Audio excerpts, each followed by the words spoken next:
بسم الله الحمد لله والصلاة والسلام على رسول الله. اللهم صل على محمد وعلى آل محمد كما صليت على إبراهيم وعلى آل إبراهيم. اللهم بارك على محمد وعلى آل محمد كما باركت على إبراهيم وعلى آل إبراهيم في العالمين إنك حميد مجيد. So let's get started, inshallah. Tonight we are going to continue our talk about Surah al-Kahf.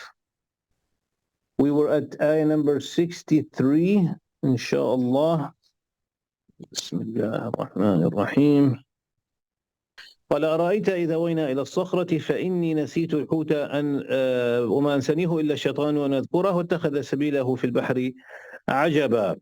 We said after Musa and al-Khidr, some call him al-Khadir too, so people pronounce his name differently. When they, by the way, before I start, the name of al-Khadir is not mentioned in the Quran. It's not mentioned in the story, by the way. He's not mentioned by name, even though Allah talks about Musa multiple times. And this is to tell us that the Khidr, the character as a person, is not really important. It can be anybody. So, but Musa, the student, his name is mentioned. The teacher's name is not mentioned, because sometimes the student is more important than the teacher. Who puts more effort, the student or the teacher? The student.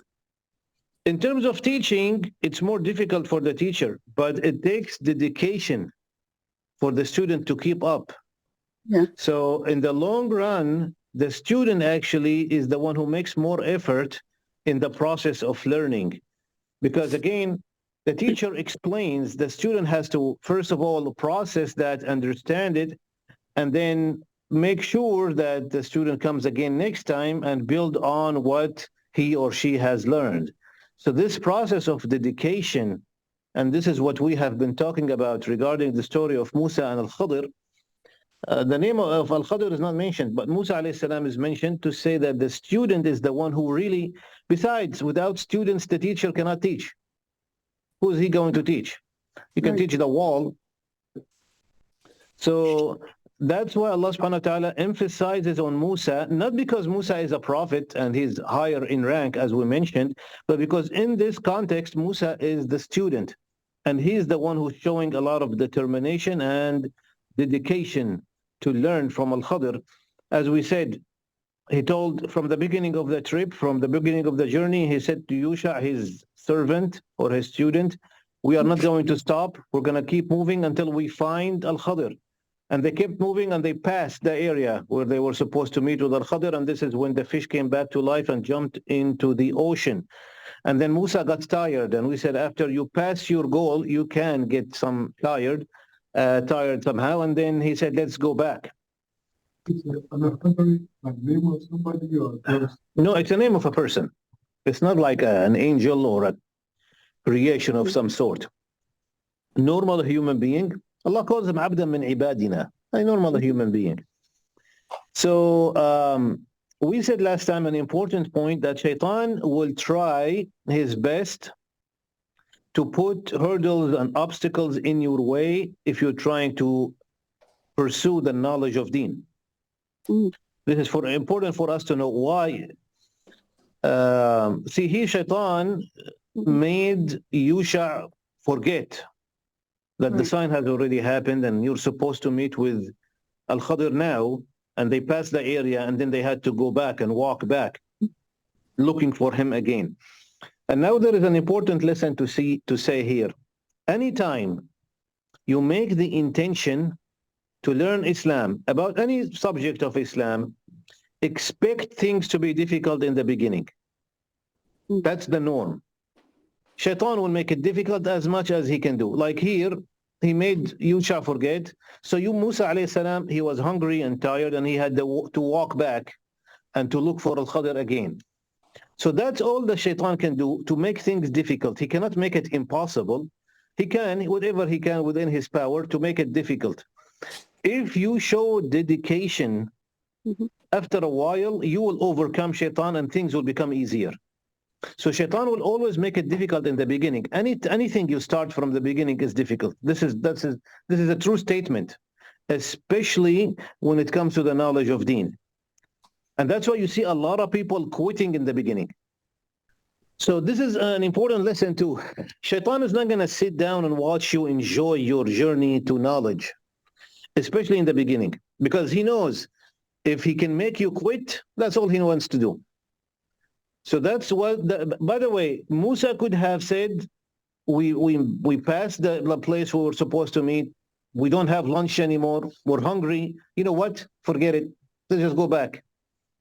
But that dedication, Musa alayhi salam wants to get that knowledge no matter what. Shaitan still tried, and he will try with all of us. And this is a very important thing. I can give you an example. The Tajweed class we just started. I'm sure a lot of people are thinking this is too hard, this is so complicated, I'm not learning anything, I am all overwhelmed and confused and this and that. All that is from the Shaitan. He wants you to quit. Once you overcome the beginning time, this is the start, after that things get easier. That's always the case. Shaitan will try his best to make you quit early. We're not going to quit. We're not going to quit and make it easy for you. No, I'm not Shaitan. I'm not talking about myself. I don't want you to quit. But I know a lot of people who I met, and then they say, I want to become Hafiz of the Quran. And I know he's serious, and he's not just saying that. And then next time you see him, what happened to that? Well, it's really too hard. I don't think I can do it. That's exactly what Shaitan wants you to think. Anytime I notice in the masjid, we start a new class, by the way, almost every time. The first time, the class is full of people. I make an announcement, like we wanted to learn Arabic, okay? And we ordered some books, Arabic curriculum, and we paid a lot of money because we got books for all the students, and that's before people used to come before Zoom to the class in person. And the first day, the class was full all the way. We had to bring chairs from the masjid, and people were everywhere. Next week, 50% of that. The week after that, 25%. The week after that, I was alone. Oh my God. No, maybe that's an exaggeration. I was not really alone, but at the end, maybe 5, 6 people. But we started like 50. This is the Shaitan. You expect from day one things are going to be easy and smooth and everything will be just like that. Shaitan is not going to let that happen. Anytime you try to study Islam, to learn Islam, Shaitan will make it sound at least very difficult. Once you get over the beginning period, things will become easy, always. Shaitan tried his best to make things difficult for Musa alayhi salam, so he doesn't meet with al-Khidr. And we said last time, 2 things Shaitan doesn't want to happen. For you to be around good companionship, he will try to stop you in any way possible, or getting knowledge, Islamic knowledge. And those 2 things are your protector at the time of fitnah, as we said. Good companionship, good people, righteous people who fear Allah.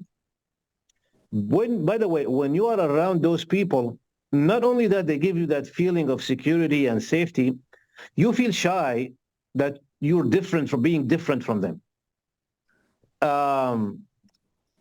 For example, when at the time of the companions, if a companion says, you know what, I'm tired tonight, I'm not going to go pray Isha at the masjid, I pray at home. And then he will remember that I will be the only one in the whole city praying at home. That's like maybe the whole masjid will come and visit me after that. The companions, if somebody misses Isha at the masjid, they're either sick or dead, basically. So such a community not only will help you to worship Allah and be close to Allah, it will make it difficult for you to disobey Allah. You don't want to be different. You don't want to stand out in a negative way. That's why the Prophet ﷺ says in the hadith that at our time, 1 good deed we make equals 50 of the good deeds of the companions. And he said, because the community, for us, when I do want to do something good, I don't find many helpers. As a matter of fact, you find a lot of people who suppress you, who will make you even change your mind. But at the time of the companions, it was the opposite. So Allah subhanahu wa ta'ala knows at our time, if things are more difficult to obey Him and to do the right thing, it's more difficult. Therefore, the reward is multiplied. So basically, being around good people, righteous people, will make Shaitan very upset. He will try to stop you. And learning deen, learning the knowledge of Islam, especially Quran. So that's what Shaytan did not want to happen. Musa was going to get both, around a righteous person, al-Khidr, righteous man, and getting the knowledge of deen. So Shaytan did everything he could. He made Yusha forget, but of course that did not stop Musa alayhi salam from coming back to meet with al-Khidr. So قال ذلك ما كنا نبغى, number 64, he told Musa alayhi salam said to Yusha, and he didn't get upset that you forgot, all I told you to do was to watch the fish, and you still forgot. No wasting energy over getting upset. Let's go back. فارتدا على آثارهما قصصا. Immediately they went back, watching their traces, their footsteps as they were going back. They finally found him. Now, there are many stories about what al-Khidr was doing. They say he was sleeping, leaning on a rock, and Musa saw him, and he knew that was the man he was looking for. So he sat by him. Al-Khidr woke up and he noticed that Musa is sitting there, but he wanted to pretend that he's still sleeping to see how patient Musa can be. And this is a good thing because learning needs patience. Like we said, dedication, patience. He did not bother him until Khidr woke up. Allah subhanahu wa ta'ala talks about him here in ayah number 65. فَوَجَدَا عَبْدًا مِّنْ عِبَادِنَا. They found a servant of many of our servants. Why did Allah say that? He didn't say فَوَجَدَا عَبْدِي. They found my servant. They found one of my servants, which means this figure of al-Khidr does exist in other places. Actually, the Prophet ﷺ says every 100 years, Allah brings forth a scholar that will revive the ummah, refresh the knowledge of Islam, who will teach people the true knowledge of Islam. Because always we have this problem with culture and traditions and other things that are invading Islam, and then people start getting confused. What is Islam and what is culture? So the Khidr is one of those people who was there to renew the knowledge of deen. Not renew, to refresh.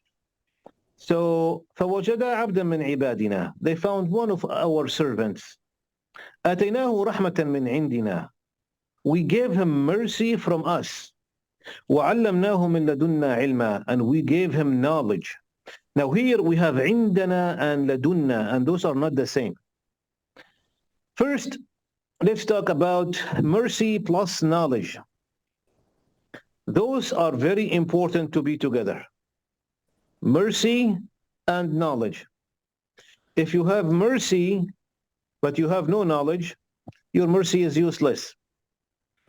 And if you have knowledge without mercy, your knowledge is destructive. Let me give you an example about the importance of having these two together. Mercy, rahmah, and ilma, knowledge.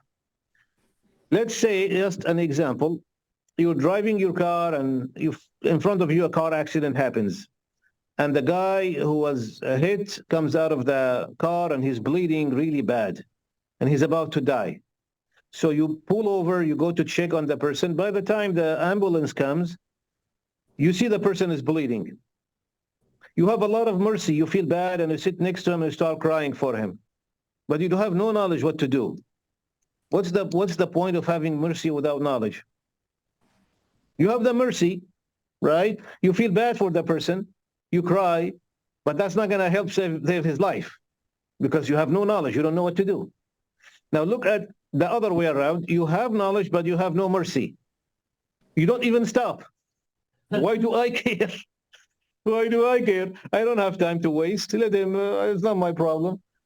See, you have the knowledge. I know how to stop the bleeding. I probably can save his life, but I have no mercy. Why do I care? Why do I waste my time?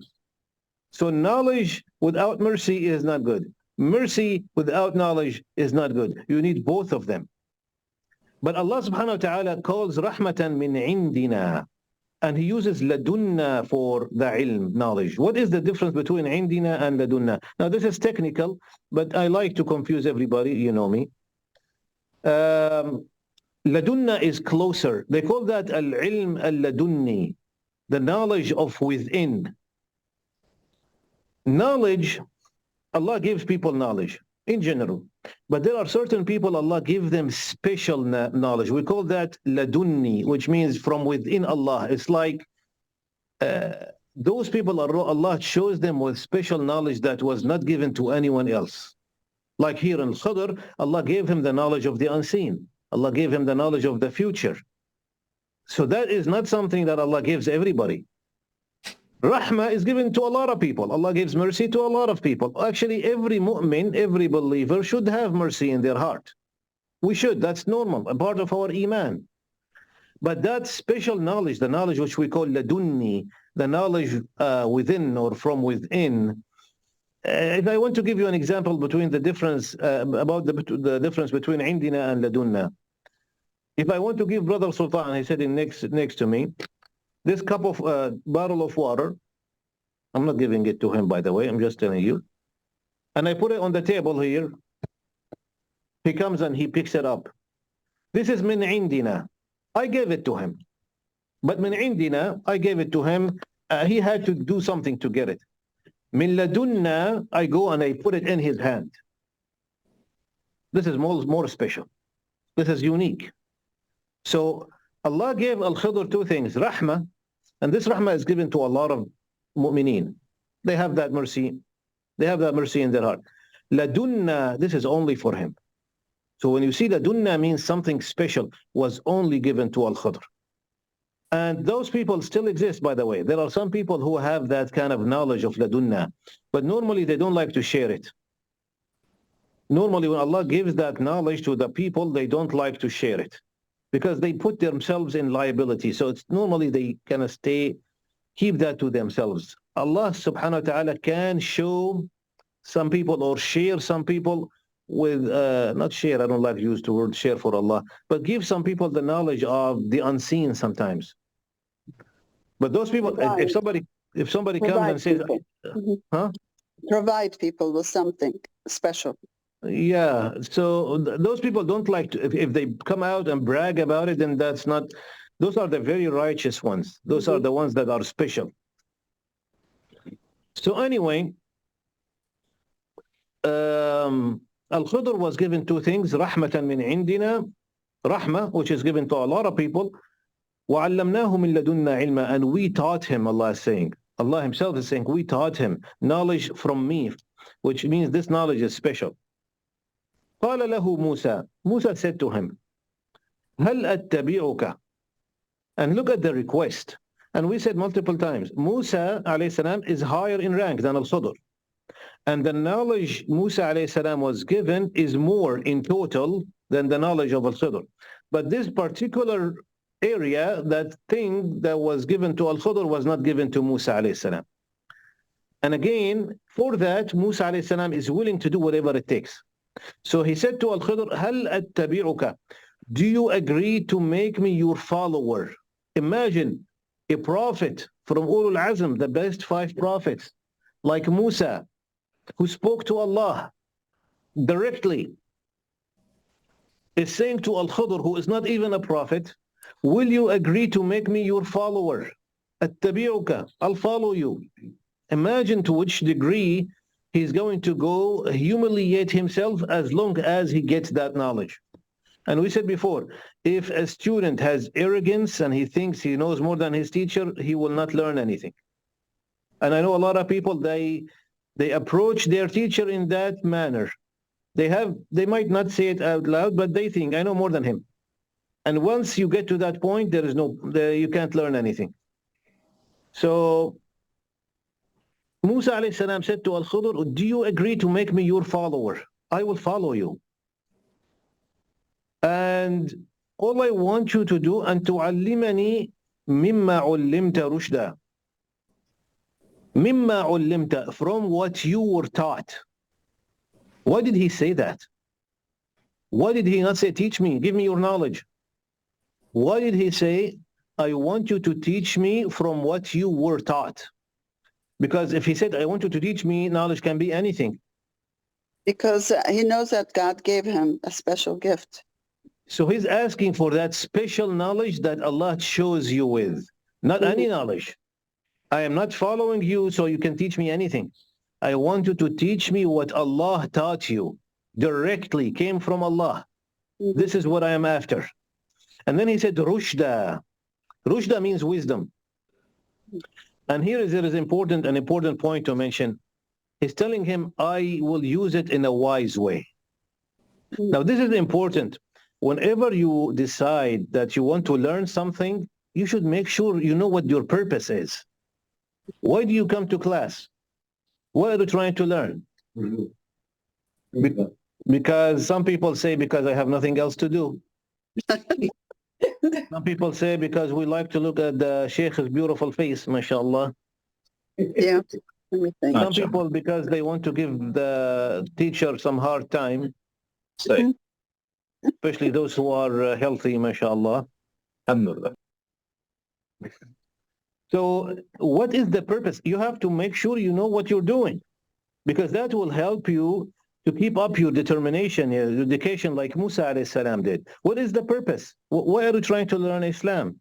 Here Musa alayhi salam told al-Khidr in a short sentence, I will be your follower. I don't have a problem. All I want is give me the knowledge Allah gave you, that special knowledge, not any knowledge, and I promise you to use it wisely. Rushda. I'm not going to abuse or misuse this knowledge. So you need to know the purpose. I'm learning Islam. Why are you learning Islam? I want to get closer to Allah. I want to understand my religion. I want to go to Jannah. So you want to set yourself, because again, every time Shaytan tries to discourage you, you remind yourself, but I have a purpose. I have a reason. Without a purpose, Shaytan will discourage you easily. But when you have a clear purpose, I know my goals, and I want to get there. I want to understand the Quran. I want to understand my deen. That will help me get closer to Allah. Allah says in the Quran, إِنَّمَا يَخْشَى اللَّهَ مِنْ عِبَادِهِ الْعُلَمَاء. The ones who fear Allah the most are the scholars. The more knowledge you get, the more you love Allah, and the more you fear Allah subhanahu wa ta'ala. So Musa said that to al-Khidr. Al-Khidr looked at him and he said, and you can imagine the tone of a teacher, إِنَّكَ لَن تَسْتَطِيعَ مَعِيَ صَبْرًا. You cannot be patient with me. Now, what did he say with me? Why did he just say, you can't be patient? What did he say with me? And this is a nice thing to mention here. To tell him, it's not you. It's me. It's not your fault. That's why he said, you cannot be patient with me, because it's not you because if he did not say, somebody might say, and actually this, one of the people here in the masjid, when I said the story, he said Musa was known to be impatient. Where do you get that from? He's one of the best 5 prophets. A prophet can be impatient, and he was dealing with Banu Israel, for God's sake. That requires more patience than anything else. I don't know how he survived. I don't know how he survived. Yeah, I mean, so no, you can't say he was impatient. But Al-Khidr is telling Musa, Ma'iya, with me. You cannot be patient with me, which means it's not you. It's me. So he's taking the blame. You cannot be patient, and that's not because of you. It's not because you are impatient, because what I am going to do is beyond your ability. And by the way, what Musa did, alayhi salam, and he's going to question Al-Khidr every time, even though he promises him not to. But that shows you the manners of the Prophet. A Prophet cannot see something wrong happening in front of him and remain quiet. If Musa alayhi salam did not question Al-Khidr, I'll be surprised, really. A prophet, a messenger, cannot see something wrong happening in front of him and just pretend like nothing is happening. And that's why he kept questioning, even though he promised not to. So Musa alayhi salam, Khidr said to him, إِنَّكَ لَن تَسْتَطِيعَ مَعِيَ صَبْرًا. Indeed, you cannot be patient with me. And then he explained furthermore, وَكَيْفَ تَصْبِرُ عَلَى مَا لَمْ تُحِطْ بِهِ خُبْرًا. How can you be patient over something you have no تُحِط, from being, basically you have full knowledge of? You are going to judge things according to what you see, according to what you comprehend. But that's not the whole story. How can you be patient with that? Now Musa alayhi salam answered, سَتَجِدُنِي إِنْ شَاءَ اللَّهُ صَابِرًا. You will find me, insha'Allah, and this is important, If Allah wills, you will find me patient. And this is very smart of Musa alayhi salam. Yes, I know if I see something wrong, I'm going to speak, even if I promise you. But inshallah, I'll try my best. وَلَا أَعْصِي لَكَ أَمْرًا, and I will not disobey a single command you give me. Now the question maybe for next week, why did he say that? Al-Khidr never mentioned anything about obedience. He didn't say anything about, I think you're going to disobey me. He said, I think you can't be patient with me. But Musa answered alayhi salam by saying, I will try my best to be patient and I will not disobey you. But Al-Khidr never mentioned anything about obeying him. So why did Musa mention that part saying, I will not disobey a single command you give me?